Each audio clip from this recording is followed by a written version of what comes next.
जानते हो मेरी पत्नी गौरी को कितनी गुस्से वाली है।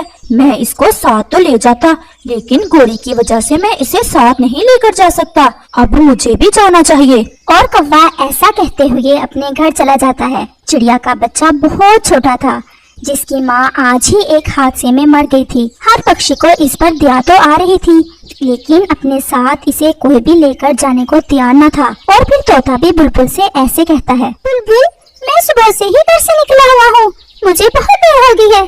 अगर तुम इसे अपने साथ ले जाओ तो ये अच्छा होगा। और फिर तोता भी वहाँ से चला जाता है और बुलबुल अकेले ही इसके पास रह जाती है। मेरी माँ नहीं आएगी क्या? नहीं बेटा, तुम्हारी माँ जहाँ चली गई है वहाँ से वो कभी लौट कर नहीं आ सकती। आप सब झूठे हो, ऐसा कभी नहीं हो सकता। मेरी माँ कहती थी कि वो कभी मुझे छोड़कर नहीं जाएगी। वो मुझसे बहुत प्यार करती है। अगर मेरी माँ ने मुझे छोड़कर जाना होता तो वो जरूर मुझे बता कर जाती। नहीं बेटा, उसके पास समय ही ना था तुम्हें बताने का। हम जब वापस अपने घरों को आ रहे थे तो एक शिकारी ने उसे मार दिया। लेकिन मैं आपकी ये बात नहीं मानूंगा कि मेरी माँ कभी वापस नहीं आएगी। मुझे भूख भी बहुत लगी हुई है, आप देख लेना, मेरी माँ अभी थोड़ी देर में मेरे लिए दाना लेकर आ जाएगी। बुलबुल उस नन्ही जान को बहुत समझाती है, लेकिन वो क्या जाने मौत और जिंदगी में फर्क। वो यही कह रहा था कि मेरी माँ वापस आएगी और मुझे आकर दाना खिलाएगी। अब बुलबुल भी जाना चाहती थी, लेकिन वो हौसला नहीं कर पा रही थी उसे अकेला छोड़कर जाने का। बेटा, मेरे पास ये दाना है, ये तुम खा लो और सो जाओ। अब मुझे भी जाना है अपने घर, मैं मजबूर हूँ। अगर मेरे बस में होता तो मैं तुम्हें साथ लेकर जरूर जाती, लेकिन मैं ऐसा नहीं कर सकती। मैंने माँ के बगैर कभी दाना नहीं खाया, मैं नहीं खाऊंगा। और वो नन्हा चिड़िया का बच्चा रोने लग जाता है।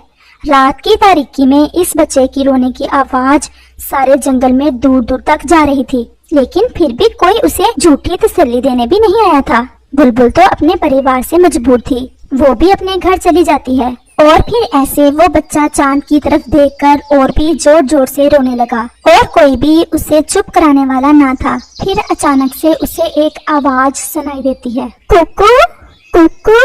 माँ, मेरी माँ कहाँ हो? मैं तुम्हें देख नहीं पा रहा। माँ, माँ तुम कहाँ हो? माँ, सब चले गए, सब मुझे छोड़कर चले गए और सब झूठ बोल रहे हैं। मेरी माँ मुझे छोड़ गई है। कुकू मेरी जान, मैंने तुम्हें एक बार कहा था ना कि इस दुनिया के पार एक और भी दुनिया है। हाँ माँ, आप बताया करती थी। मेरी जान, मैं इस दुनिया में चली गई हूँ, मैं हमेशा तुम्हारे पास ही हूँ, लेकिन तुम्हें नजर नहीं आऊंगी। मेरी प्रार्थना तुम्हारे साथ होगी, लेकिन अब तुम्हें जीना खुद से होगा। तुम्हें अपनी माँ के बगैर अपने आप में हौसला पैदा करना होगा। शायद वो सब सच ही कह रहे हैं। अब मैं तुम्हारे साथ तो हूँ, लेकिन मेरा शरीर तुम नहीं देख सकोगे और ना ही मैं तुम्हें छू सकूंगी।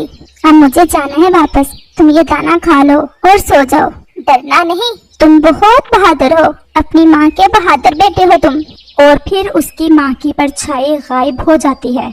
हाँ माँ, मैं बहुत बहादुर हूँ अपनी माँ की तरह। मैं अपनी माँ को जीकर दिखाऊंगा और माँ मुझे अब जरा भी डर नहीं लग रहा।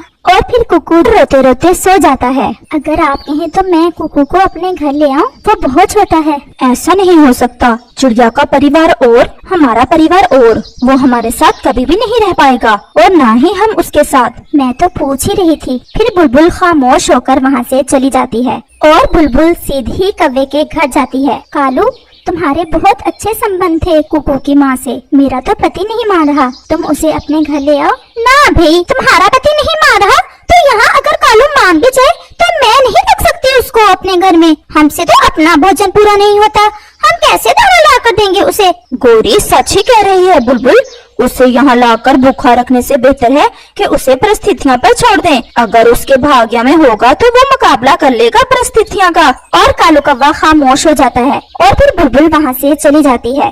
बुलबुल भी एक माँ थी। शायद इस पूरे जंगल में एक बुलबुल ही थी जिसे कुकू का ख्याल था। वो सारा दिन दाना ढूंढती है और शाम होते ही सीधी कुकू के पास जाती है। कुकू, मुझे सिर्फ 2 ही दाने मिले हैं आज, एक तुम खा लो और एक मैं अपने घर ले जाती हूँ। आंटी आप रहने दें, मैंने दाना खा लिया है। नहीं बेटा, मुझे पता है तुम सुबह से अपने घर में ही हो, तुम ये रख लो। और फिर बुलबुल चली जाती है और कुकू वो दाना खा लेता है। रात गहरी हो जाती है और कुकू फिर से अपने घोंसले में बैठ जाता है। लेकिन आज कुकू रो नहीं रहा था। शायद उसे रोना तो आ रहा था, लेकिन वो अपनी माँ को बहादुर बनकर दिखाना चाहता था। और फिर ऐसे ही सुबह हो जाती है और आज कुकू पहले दिन अपनी माँ के बगैर दाना लेने चला जाता है। वो सीधा नदी के पास जाता है। ये वही जगह थी यहाँ पर वो हर रोज अपनी माँ के साथ आया करता था। और फिर अपनी माँ के बारे में सोचकर कुकू की आंखों में आंसू आ जाते हैं। शाम होते ही कुकू अपने घर चला जाता है और फिर ऐसे ही दिन और रात गुजर और कुकू जवान हो गया। वो बहुत सुंदर था और बहुत बहादुर भी। इसकी बहादुरी के चर्चे पूरे जंगल में फैल चुके थे। वो सब पक्षियों की मदद करता। अगर कोई पक्षी बीमार हो जाता तो उसे दाना ला कर देता। जंगल के सारे पक्षियों का ख्याल रखता और सब पक्षी कुकू से बहुत खुश थे। और कुकू कभी कभी बुलबुल से मिलने उसके घर चला जाता।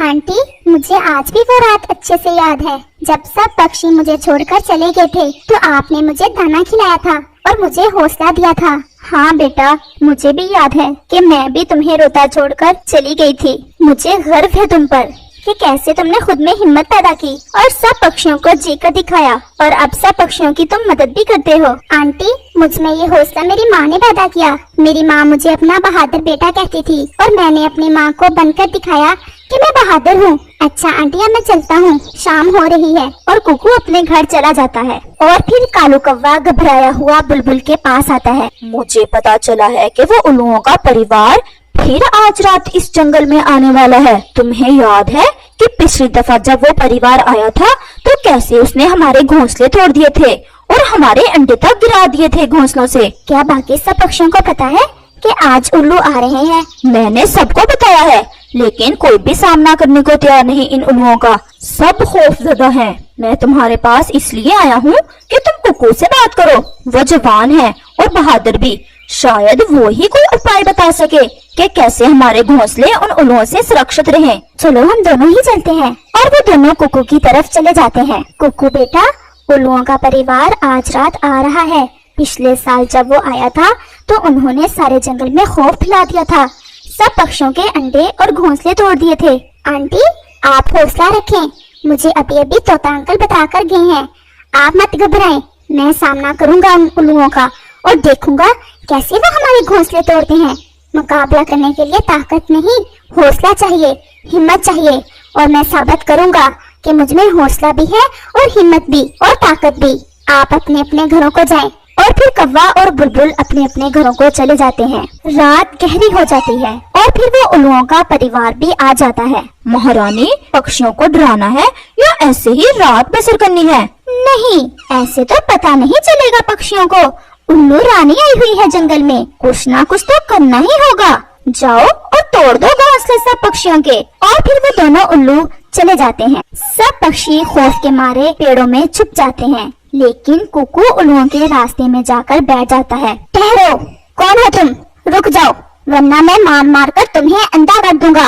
और उल्लू ये देखकर हैरान हो जाते हैं। ये कौन सा ऐसा पक्षी है जो हमारा मुकाबला कर रहा है? वो रुक जाते हैं। तुम जानते हो हम उल्लू हैं। हमारा कितना खौफ है इस जंगल में। देख नहीं रहे तुम सब पक्षी कैसे छुप गए डर के मारे? लेकिन तुम भी ये जान लो, मेरा नाम भी कुकू है और मैंने सारी जिंदगी अपनी माँ के बगैर गुजारी है। और जमाने ने मुझे इतना बहादुर बना दिया है कि तुम तो क्या, इलाके की चीलें भी मेरे नाम से डरती हैं। ऐसा सुनकर वो दोनों उल्लू वापस चले जाते हैं। रानी जी, कोई कुकू नाम का पक्षी है, इसने हमारा रास्ता रोक लिया है। और वो सारी बात बताते हैं। अगर वो हमारा सामना कर रहा है तो जरूर कोई अलग बात है इस पक्षी में। हमें अपनी जान बचानी चाहिए। वैसे भी हमने सिर्फ मजा करने के लिए ही उनके घोंसले तोड़ने हैं। ऐसा ना हो कि मजे मजे में अपनी जान से जाएं। और वो उल्लू वापस चले जाते हैं और दूसरे रास्ते से आगे निकल जाते हैं। सब पक्षी बहुत खुश थे। कुकू ने आज साबित कर दिया था कि वो बहुत बहादुर है, क्योंकि उसने सब पक्षियों के घोंसलों और अंडों को